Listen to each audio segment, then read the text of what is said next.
being labeled not a team player, or do you play it safe and watch the same problems persist for another 12 months next year, 2026? You know how anonymous surveys often feel like a trap? Does the HR not really know who sends that message, who sends that review of the breakdown? Or is it acknowledging the fear? I mean, if your manager is the one appraising you, how can you critique their own leadership without making Monday mornings awkward? So when you show up in January, they're not looking at this person that told me to my face that I'm a very terrible boss. What about companies who use this for genuine growth come 2026? While others just do it to justify why there are no raises this year. So hey, you guys are not going to be getting a bonus. Why are we not going to be getting a bonus? You're not going to be getting a bonus because you guys did not do this and do this and do that this year. So for that reason, hey, we're not growing. We didn't make as much profit as planned. And we are not going to give you guys a raise or bonuses. So let me just read some random stories from some people who have had to undergo these appraisals and surveys at the end of this year. So someone said, last year, our HR department sent out a 100% anonymous culture survey. I was feeling brave, so I was honest about how our manager micromanages everything. 2 days later, my manager called me into his office and said, I noticed someone mentioned the way I track lunch breaks. Care to elaborate? I almost fainted. Turns out I was the only person in my department who used the word micromanage in my vocabulary. I learned my lesson. Anonymity is a myth if your boss knows how you talk.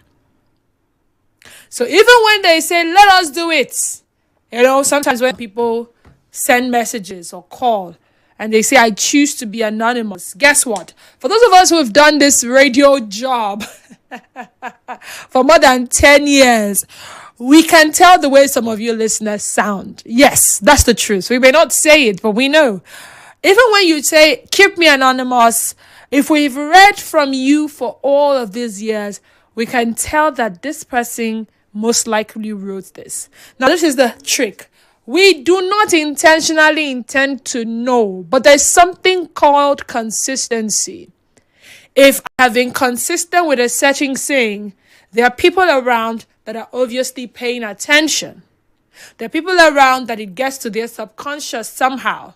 So the day that it doesn't come from me, I don't put a name to it, they can outrightly tell that this looks like what Denise would say. True or false?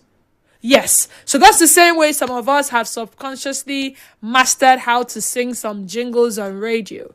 We didn't intend to learn those jingles, but we just kept listening to them on and on and on and on and on and on. And one day we're in the shower and we just find ourselves singing some of these jingles, only to realize that we can sing them from start to finish.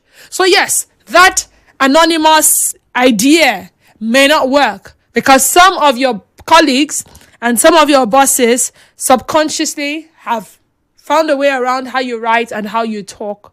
So even when you decide to drop an anonymous, critic or an anonymous appraisal, they can tell it's from you.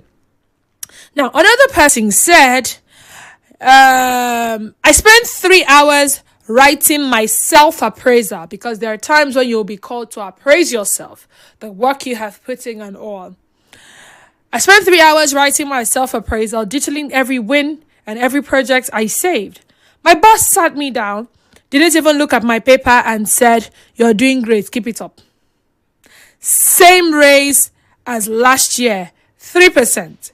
He literally copy-pasted the same comments from my 2023 review.